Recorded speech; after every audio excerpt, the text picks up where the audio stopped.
PnP is such that guys across many different ages, body types, races can get access to this really heightened experience of intimacy, sexuality, pleasure, connection. And the availability of that is something that's really drawing to a lot of guys who end up exploring PnP. Once you're in about using substances, then you're into the space and you're then access to various guys in that space, and there's less barriers, there's less inhibition, and less kind of rejection because of that. A part of that is because now that allows you to have sex and be accepted within that space.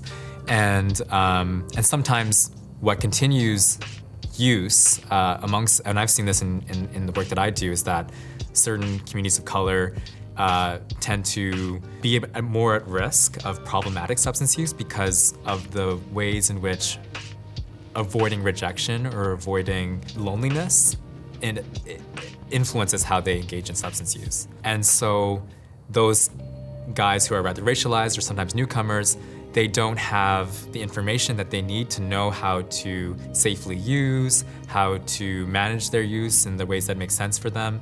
And if they tell their community members of the same community of racial identity, they might experience rejection from them too, because in a lot of communities of color, drugs don't exist, or drugs are the worst thing that you can do. You're now experiencing rejection because you're queer from maybe the communities that you come from. You're experiencing rejection because you use substances from the queer communities of color that you're a part of.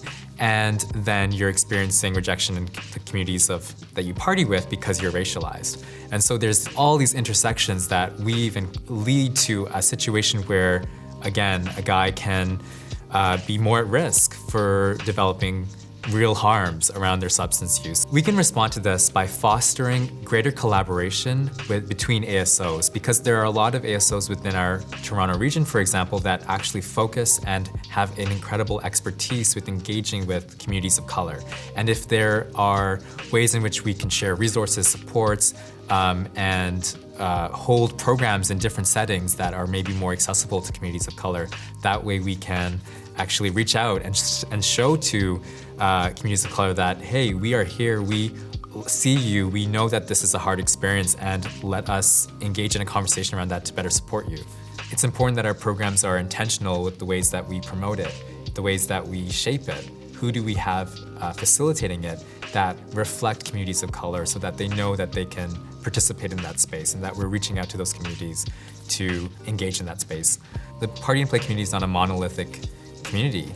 There are various identities that make up a really diverse community that has diverse needs.